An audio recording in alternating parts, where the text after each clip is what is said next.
Give them all to Jesus. Noong mga 1970s, may mga ganyang umuso na kanta eh. Give them all to Jesus. Those were the times when there were many nice, beautiful spiritual songs that were created by a generation of believers. Life could be full of heavy burdens and anxiety. Nag-iiba-iba lang ng kulay, ng mukha, ng tono, ng speed, pero ganun pa rin ang ending. Nakakapagpaalala, nakakapagpangamba, nakakatanggal ng ligaya, nakakapagpababa pa ng immune system. But Jesus gives rest.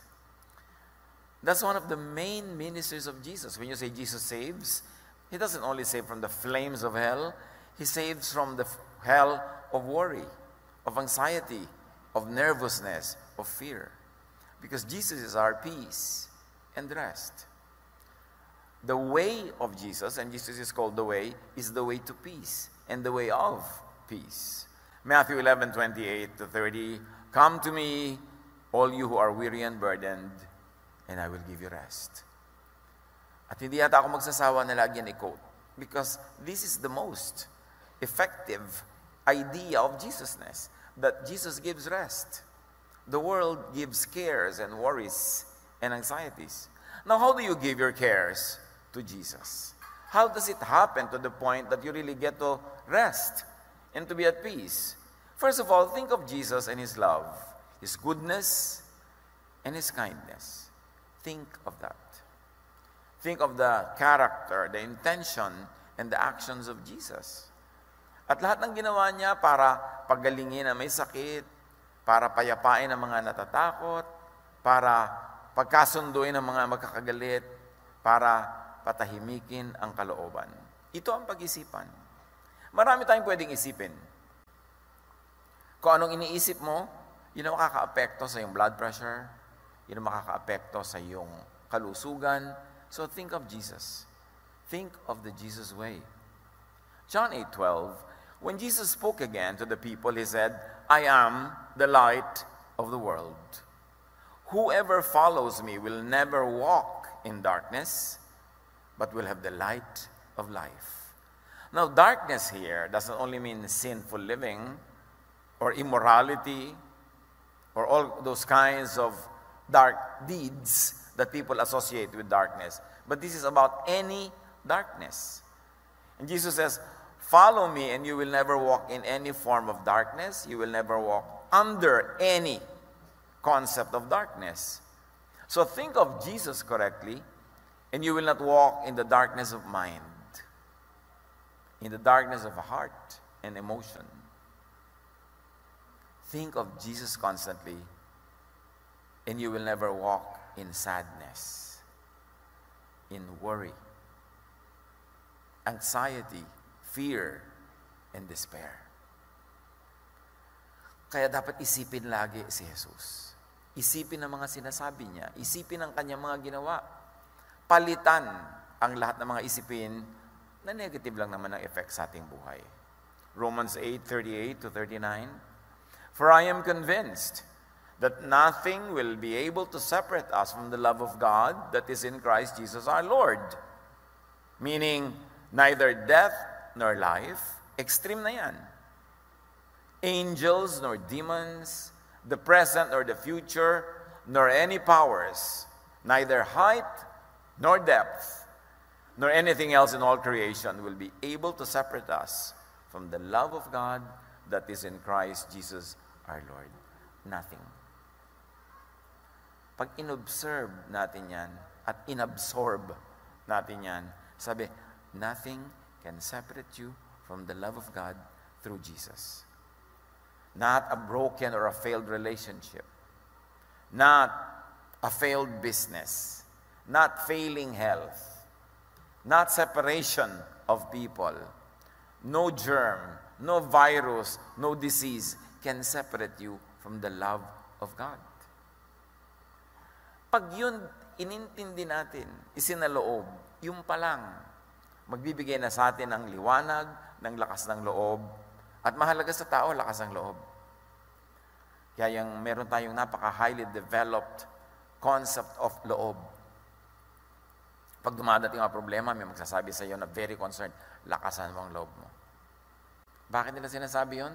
Kasi pag malakas ang loob natin, nagwawagi tayo sa lahat ng mga attacks from the outside. Ganon din sa kalusugan. Marami mga nagtatao, how do you protect yourself from all of these viruses, from all of these germs? Well, you could wear a mask, you could disinfect your hands, you could stay away from many people. But really, the most powerful protection is a very, very healthy immune system. Kahit saan, sa elevator, sa escalator, whenever there are crowds and people breathe, they exhale, you inhale what they exhale. Actually, ang dami nating nahihinga ng mga kung ano-ano mikrobyo. Hindi lang tumatalab lahat kasi meron tayong panglaban na nasa loob. So pag malakas yung loob mo, hindi lang emotionally, kundi this time, physically, yung health mo, yung immune system mo, hindi ka tatablan. Pero syempre, do not tempt nature.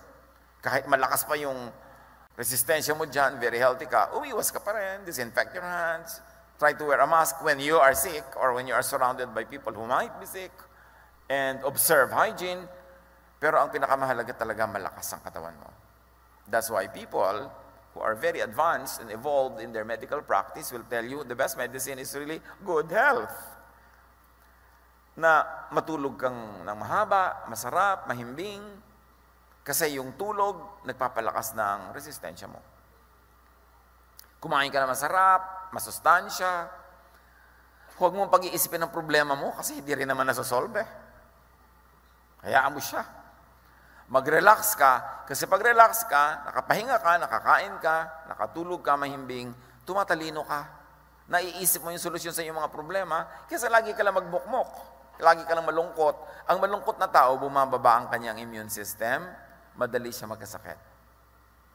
Mahirap daw magkasakit na masaya. Liban na lang talagang kumakain ka ng mikrobyo. Pero sabi nga nila, laughter is the best medicine. There's a lot of truth in it. Yun lamang paghinga mo, yung paggalaw ng mga muscles mo sa iyong trachea, sa iyong buong bronchial system, nakakapagpalakas daw yun ng katawan. Pati ng paghinga, pati sa puso. So, sikapin mong sumaya. Kaya si Jesus sinasabi niya lagi, be at peace, rest. Hindi niya sinasabing walang problema, huwag mong solve it. Pero sabi niya, be at peace, be at rest. And we can believe in that because Jesus is in control. Sabi ng mga kasama niya sa bangka nung pinatahimik niya ang bagyo, what man is this? Even the winds and the waves obey him. Walang hindi sumusunod sa kanya. Pero sasabihin natin, bakit hindi natin pasunod rin sa kanya ang mga mikrobyo? Tayo muna unang sumunod. Pag sumunod tayo, sinasabi niyang payapain mo ang loob mo, magpatawad ka, umibig ka, diba? Pati yung kanyang mga disciples na pagod na sa pagme-minister, sabi niya, alis muna kayo dyan, pupunta tayo sa isang nakahiwalay na lugar, magpahinga kayo, kumain kayo. Yun ang pagsunod kay Jesus. Hindi lang yung pagsunod sa mga gawain ng kabanalan, pati yung paggawa rin ng mga mabuti sa iyong katawan, pagsunod din yung kay Jesus. Kaya maraming mga payo sa Bible how to be healthy. Maraming ngayong mga concern, how do I keep myself, protected? Sumunod ka kay Jesus. Patahimikin mo ang iyong loob, alisin mo yung mga fears and anxieties, but also do what is practical. Take care of your health. At yan ang magpoprotect sa iyo. Walang anumang bagay in creation that can separate us from the love of God. Only your thought. Pag nilagot mo sa iyong isip yung connection mo sa Diyos, pag inihiwalay mo siya sa iyong mga iniisip, at ang inuna mo ay yung mga ibang nagpapatakot sa iyo, mawawalay ka nga. So nasa sa iyo rin. Kaya dapat bantayan ang ating isip. Dahil ang isip na nag-aalala, natatakot, nagwo-worry, is the devil's workshop. Lalong tumatalab sa atin yung mga ayaw natin pagka hindi tayo nakapahinga. Christ lives in us. That's what scriptures say. The Holy Spirit lives in you. We are the temple of the living God. The kingdom is in you. All that. Pagka inabsorb mo yun, the kingdom is in me. Therefore, I have all the power, I have all the energy, I have all the capacity to keep this kingdom intact. I am the temple of the Holy Spirit. Therefore, I have the responsibility and the privilege and the power to keep this temple clean. Yung mga Israelites noon, they did a lot of things to keep their temple, their physical temple, physically clean. But we know that the real temple of God is the believer's heart.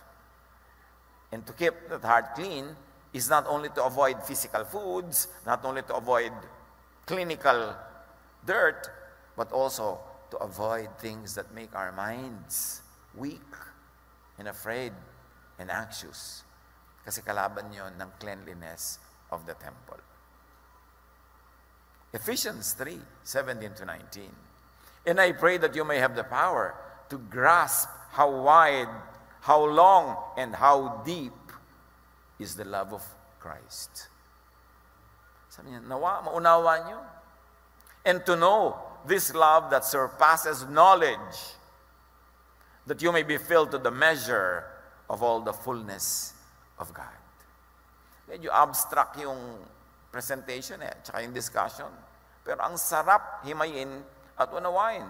Sabi niya, ang dalangin ko, magagap ninyo ang lawak, ang haba, ang lalim, ang taas ng pag-ibig ng Diyos na hindi kayang maintindihan ng knowledge. So hindi nyo pwedeng gamitin ang knowledge to understand God. Hindi natin pwedeng gamitin yung knowledge para pagharian tayo ng Diyos. Ang napakahalaga talaga, pananalig. Kasi pag knowledge lang ang pinakinggan natin, and we are bombarded by negative knowledge, by scary knowledge. We are bombarded by alarming information. We are bombarded by so much news, by so much forwards and shares na puro mga negative and scary. Ano mangyayaring effect niya sa buhay mo? Pero sabi niya ganun, this power is beyond knowledge. So dapat lampasan mo yung knowledge, lampasan mo yung information, at panghawakan mo ang salita ng Diyos, ang kanyang pangako, na proven na sa track record ni Jesus.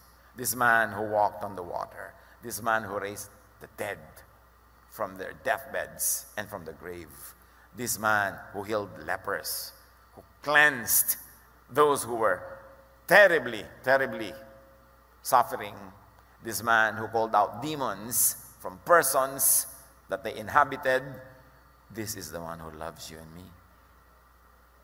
So alam nyo, isipin nyo lang yon, dibdibin nyo lang yon, mababaliwala nyo yung mga negative information na nakapaligid. It doesn't mean that you neglect real news, that you neglect real information, but go beyond it. Go to the source of all the solutions. Go to the power that transcends all of this, at yun ang magbibigay sa atin ng kapayapaan. Be filled with God, not with just human knowledge, although up to a point, human knowledge is very important, especially clinical knowledge, that is important. But be filled with God, not only with human information, which actually means human limits. Kasi pagka puro informasyon lang, puro news lang, magpapanik ka, tatakot ka, at ang mga tao naman ang hilig mag-share ng nakakapanik. Ang hiling mag-share ng nakakatakot. Wala kang mababasang share na, ay, ang tita ko payapang-payapa ngayon. Walang ganon. Pero pag tita niya tumalon sa building, ano yan? Viral. Kakalat agad. Kasi pinagpepiestahan natin yung tumatakot sa atin. Kaya be, di ba, changed by the renewing of your mind. Palitan ang binibigyan ng sobrang halaga. Palitan ang binibigyan ng sobrang pansin. Dahil maraming dapat kang pansinin na negative, at it is to your protection up to a point na pansinin yun, pero marami kang dapat na pansinin na positive. The promises of God, the ways of God, the instructions of God through Jesus, and up to a point, even through the instructions of God through the law.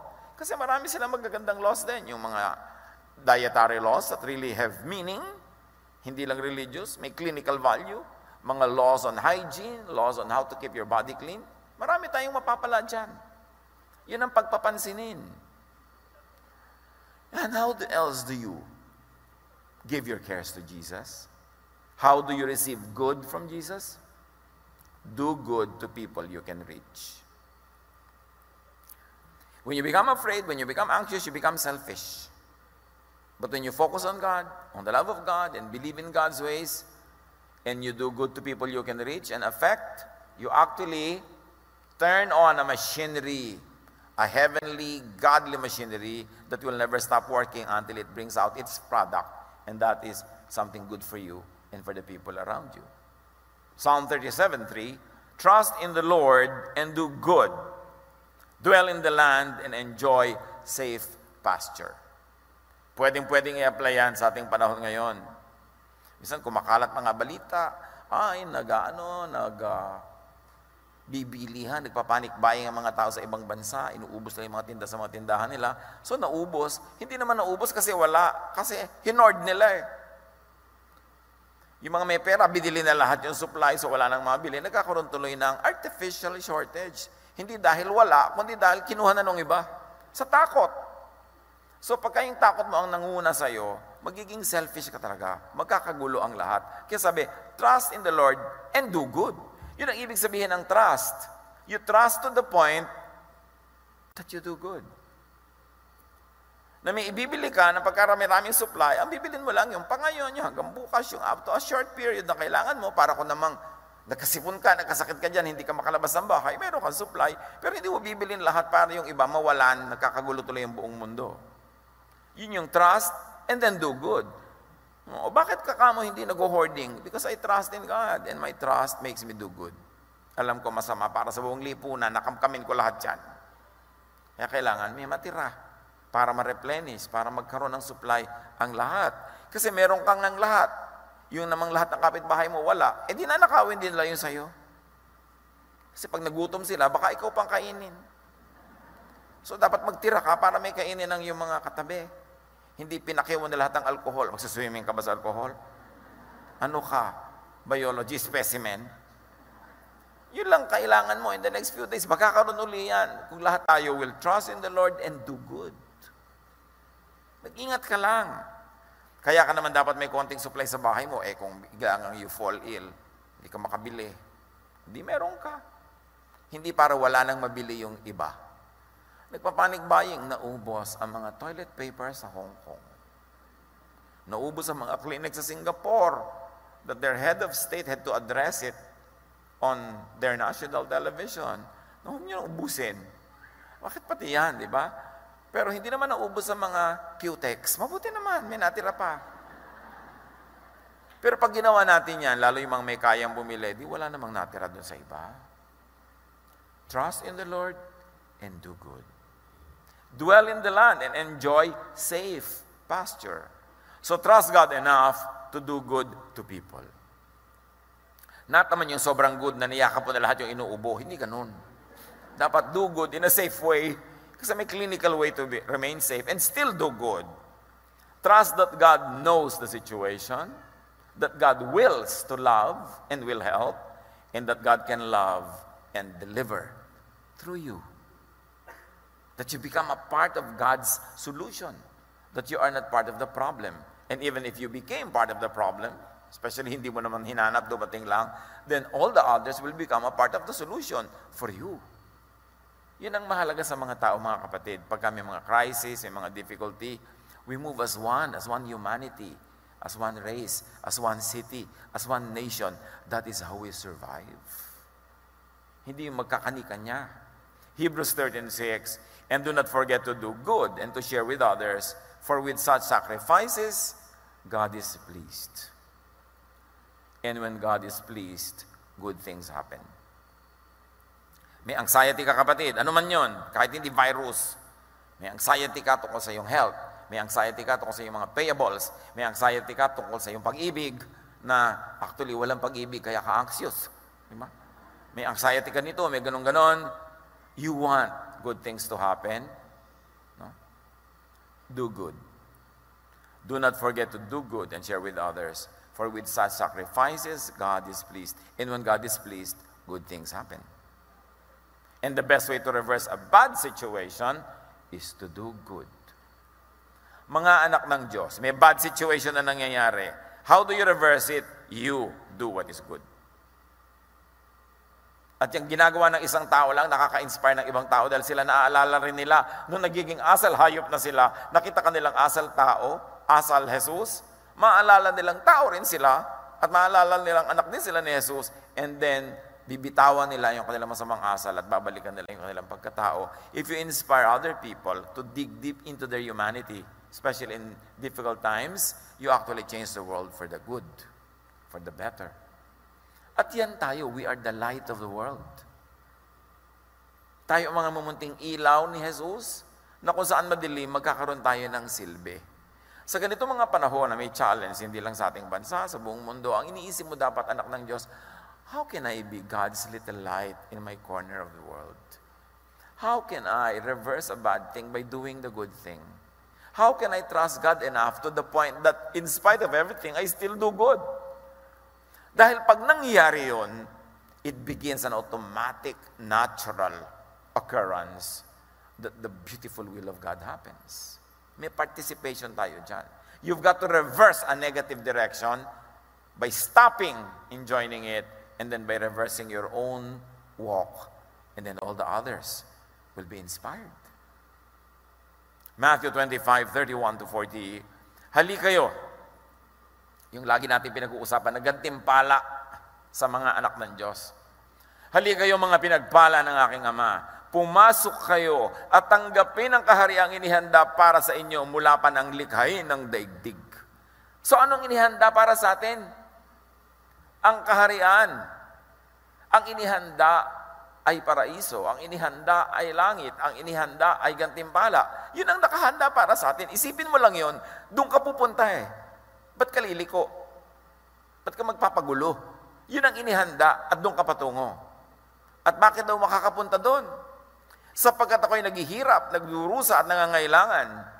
Para bang nadapuan ng virus, ako'y nagugutom at ako'y iyong pinakain. Ako'y nauuhaw at ako'y iyong pinainom. Ako'y isang dayuhan at iyong pinatuloy. Hubad at iyong dinamitan. Nagkasakit at iyong dinalaw. Nabilanggo, para ba yung mga na-lockdown, na-quarantine, at iyong pinuntahan. Para talaga mga dinapuan ng virus ang tinutukoy dito ni Jesus. But of course, we can apply it now, and we can apply it to many other cases, because the Word of God is so universal that it can be applied in any reality on the ground. Pag tiningnan mo lang, how to connect it. Pero di ba, i-apply natin yan. Sabi niya, hali kayo, yung inihandang gantimpala sa iyo, nung paman, bago nilikha ang daigdig, enjoyin nyo. Bakit po? Sapagkat ako'y nagugutom at iyong pinakain. So pag may nagugutom, may crisis, ang isipin mo magpakain, hindi yung agawan sila. Pag hindi ikaw ang gutom, dapat ikaw magpakain. Pag hindi ikaw ang pasyente, dapat ikaw ang tumulong. Hindi ikaw naputok ka ng bulkan, dapat magpadala ka ng tulong. Hindi ikaw yung nagkaroon ng virus, dapat maging mahabagin at maunawain ka. Sabi niya, ako'y nauuhaw, yung pinainom. Ako'y dayuhan, yung pinatuloy. Napakahalaga sa teachings ni Jesus, maging sa Old Testament, yung kabaitan sa foreigner. O ngayon, pagka nagkakaroon ng virus, sobra ka naman kawawa pagka hindi ka citizen ng bansa na yon. Itataboy-taboy ka. Yung barko mo ayaw padaungin. Wala na kami makain, gutom na kami sa barko. Luxury cruise ang sinakyan namin, bakit ganito? Nagkaroon kasi ng problema. Hindi mo bansa yung dinadaungan, papapasukin ka ba? Dito nga sa atin, di ba, nagpaplano sila kung saan itutuloy yung mga i-quarantine. Pinagtatabuyan ng mga iba-ibang mga local governments. Saan natin dadalhin yung mga tao? Sa pusod ng dagat? Ibig mo sabihin, kung hindi galing sa town mo itong may sakit, hindi welcome. Ano yan? Politics ba yan? O humanitarian value ba yan? Saan natin dadalhin? Sabi ni Jesus, ako ay dayuhan, ako ay iyong pinatuloy. Lalo na kung citizen ka pa ng bansa mo, ayaw ka pa patuloyin? Nasaan yung Diyos? Diyan dapat ina-apply. You take all clinical precautions, you take all precautions known to science, but you care for the sick. You feed the hungry. You give drink to the thirsty. You clothe the naked. Di ba may mga protective clothing pa nga ngayon? Talagang kitang-kita mo na may connection. May sakit, huwag ka nang dumalaw. Padala mo yung tulong mo. Yun ang dalaw mo. Diba? Alam nga namang yakap-yakapin mo pa. Kumahawa ka pa. Dumami pang aalagaan. Kaya dapat mag-ingat. Sabi, ako'y nabilanggo, ako'y yung pinuntahan. Hindi ba yung mga nala-lockdown, parang bilanggo yan, mga naka-quarantine? Intindihin nyo yan. dapat tandaan ninyo, sabi niya, nang gawin ninyo ito sa pinakahamak sa mga kapatid kong ito, sa akin ninyo ito ginawa. At sa mga kondisyon ngayon, hindi ba parang pinakahamak yung merong virus? Kasi napakahirap na sakit, hirap na hirap siya, kulang ang panggamot, tapos mababa pa pagtingin sa'yo ng iba. Sabi siya, anong pinagkakain mo? Gaganunin ka pa. Nagkasakit ka na nga. Hindi mo malaman kung paano ka nahawa. So mga kapatid, kailan natin i-apply si Jesus? These are the moments when the lights of Jesus must shine. That you trust God enough to do good. Not to do bad. Not to do selfish acts. At para nang sinabi ni Jesus, ako ang magsusukli sa lahat ng yan. At hindi lang sa virus. Kasi maraming virus. Yung ang marami kang utang, ang tingin sa'yo ng mga tao, may virus ka eh. Takbuhan din sila, layuan. Di ba? Kung pwede ka lang ipa-quarantine, papa-quarantine ka rin eh. Di ba? So, maraming may virus. Yun lang mga sa tingin ng iba, hindi siya banal. Nakikiapid, masama ang babae. Para ka rin may virus, iniiwasan ka, pinag-uusapan. Ang daming mga viruses. Hindi lang yan. Maging sensitive tayo mga kapatid. Maraming tao nagdurusa. Maraming tao ang naka-quarantine. Maraming mga tao naka-lockdown ng buhay nila kasi ayaw silang puntahan, ayaw silang tulungan, pinandidirihan. Lahat ng yan ang sinabi ni Jesus. Pag ginawa nyo ang lahat ng ito sa pinakahamak, aariin kong sa akin nyo ginawa. Kapag malapit ang puso ko sa mga kawawa, sa mga hamak, sa mga pinandidirihan, sa mga itinatakwil, sa itinataboy, pag ginawa nyo yan, sabi niya, welcome kayo dito sa kaharian na inilaan noong paman. At ako ang magsusukli sa inyo. Buhay na buhay, 3D, colored, high-tech sound, HD sa atin ngayon ang ibig sabihin ng virus. Conscious na conscious tayo. Pati nga mga silya natin, di ba? Hindi kayo makakapag-holding hands ngayon, mga magnobyo. I-apply natin sa lahat ng inuulit ng virus. Kasi marami tayong tao na inuulit ng virus. Pinalawin, nilalayuan, nilalain, nakawawa. Yung ibang virus naman. Sa lahat ng yan, isa lang ang sagot ni Jesus. Pagtulong, pagmamahal, pag-unawa, at pagpapadala ng lahat na kaya natin ipadala. God's way, the way for people to live. The way for people to be saved from hardship is to save others first. Because in the irony of things, you can only do what you can do. And you lose what you selfishly try for yourself. You reach the east, the east, and the west. The beginning is the Alpha and the Omega. High and deep and wide truths ay para mga kabalintunaan. Ironic, pero totoo. Gusto mong guminhawa, magpaginhawa ka muna ng iba. Gusto mong papagpala, maging pagpapala ka muna sa iba. Gusto mong tamasahin ang langit, ang paraiso na ibinibigay ng Diyos, lumusang ko muna sa mga pusali at mga putikan at hanguin mo ang mga nandun. Ganon ang pamaraan ni Jesus. Matthew 7:12, so in everything, do to others what you would have them do to you. Or what you would have God do to you. Anong gusto mong gawin sa iyo ng Diyos? Gawin mo muna sa iba.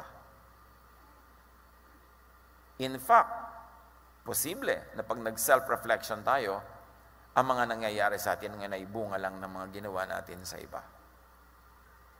There's this old film in the 60s, The Sound of Music, na yung main character, parang gumaganda yata yung buhay niya, nangyayari lahat ng maganda. Sabi niya, somewhere in my youth or childhood, I must have done something good. Bumabalik at bumabalik at bumabalik. So kung anong gusto mong bumalik sa iyo bukas, yun ang pawalan mo ngayon. Trust God and do good. And then do what you could for yourself. Hindi naman ibig sabihin, wala ka nang gagawin para sa iyong sarili. Galatians 6:5, Each one should carry their own load. Yung mga pasaway na mga anak, pasaway na mga asawa, mga kaibigan, saway ka na ng saway. Huwag ka na munang magkaroon ng sobrang social life ngayon kasi hindi mo alam kung sinong meron. Mag-ingat-ingat ka muna. Keep your mixing with people to a minimum. Tapos yung iba ang pasaway pa rin. Sabi, each one should carry their own load. Hindi mo na kailangan laging paalalahanan, maglinis ka ng kamay mo, maghugas ka dyan, magmask ka kung ikaw ay inuubo o kung maraming inuubo sa paligid mo. Hindi na kailangan. Bantayan natin mga sarili. Kasi malusog ka man, pagka nagkaroon ka ng sakit, di madadagdag ka sa mga pasyente. Kesa ikaw yung nakakatulong. We should watch ourselves and be responsible. Luke 4:40, people with all kinds of diseases were brought to Jesus. He put his hands on each one of them and healed them.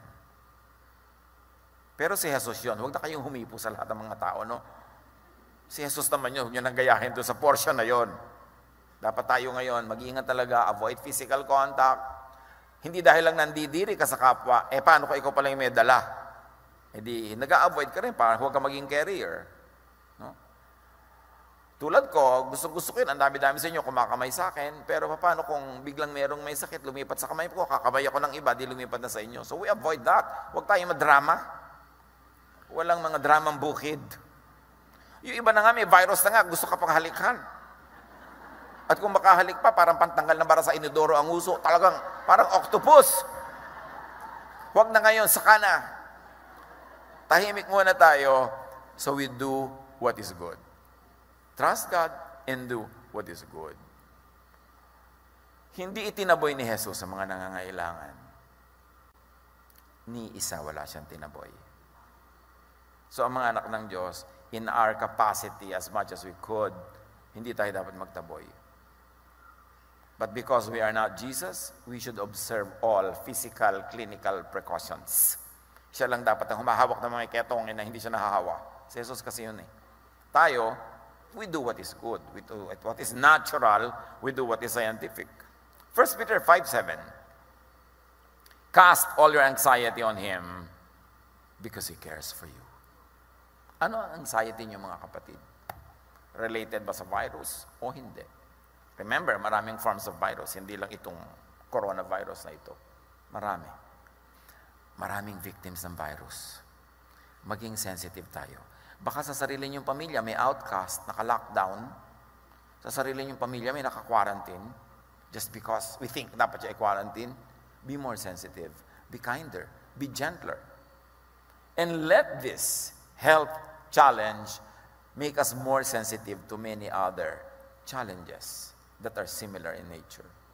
Marami tayong ipinupuwera, marami tayong pinandidirihan, marami tayong nilalayuan. Samantala ang dapat nating gawin, sila ay arugain, sila ay ingatan, sila ay tulungan. Panginoon, ituro niyo sa amin kung anong relation ng mga issues na ito sa iba pang spiritual and emotional issues of our lives. At sa virus man na ito, sa emotional and spiritual virus man, maging maingat kami. Na una, hindi kami ma-infect. At number 2, maging maalalahanin, maibigin, matulungan kami doon sa mga sinasawing palad na ma-infect. So that we will be an agent of blessing. We will be a light of the world. Pagbulay-bulayan ang kahulugan nito at paano i-apply.